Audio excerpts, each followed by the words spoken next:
ఎన్నికలు దగ్గరవుతున్న కొద్దీ పల్నాటి నాయకుల పౌరుషం సవాళ్ల పర్వంలోకి దిగింది. గురజాల ఎమ్మెల్యే కాసు మహేష్ రెడ్డి, మాజీ ఎమ్మెల్యే ఎరపతినేని తీవ్ర విమర్శలతో ప్రచారం చేస్తున్నారు.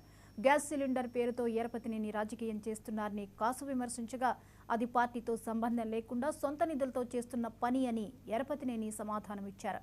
ఇప్పుడు మరో అడుగు ముందుకేసి ఓడిపోతే రాజకీయ సన్యాసం తీసుకోవాలని పరస్పరం సవాళ్లు విసురుకుంటున్నారు. ఎన్నికలు సమీపిస్తున్న తరుణంలో పల్నాడులో నాయకుల మధ్య హోరాహోరీ సవాళ్లతో రాజకీయ వేడి పెరుగుతుంది.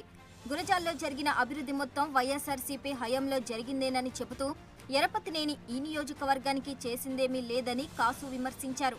ఈ విమర్శలకు ఎరపతినేని ఘాటుగా స్పందించారు.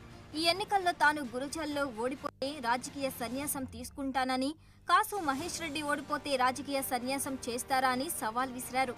వచ్చే ఎన్నికల్లో నేను ఓడిపోతే రాజకీయాల నుంచి మానుకుంటాను. నువ్వు ఓడిపోతే నువ్వు రాజకీయాలు మానుకుంటావా? నీకు నాకు ఇదే సవాల్. నీకు దమ్ముంటే 1 అవర్లో దీని సమాధానం మళ్ళీ మీడియా ద్వారా చెప్తాను. ఇద్దరం కట్టుబడి ఉన్నాం. ఇద్దరికి ఎవరిలో ఏది జరిగినా ఇదే చివరి ఎన్నికలు కావాలా? నీకు దమ్ము, నాకు దమ్ము ఉందన్నావు కదా, 1 అవర్లో రిప్లై మీడియాకి రిలీజ్ చేయి. నీ దమ్మేంటి ఒప్పు తెలుస్తాయి. దీనికి కాసు కూడా ధీటుగా స్పందించారు. ఇప్పటికే ఓడిన ఎరపతినేని తనను రాజకీయ సన్యాసం తీసుకోమనటం హాస్యాస్పదమన్నారు. గతంలో ఎరపతినేని ఓడించాను, రేపు జరిగే ఎన్నికల్లో కూడా ఓడించి ఎమ్మెల్యే అయ్యి రాజకీయాల్లో ఉంటానన్నారు.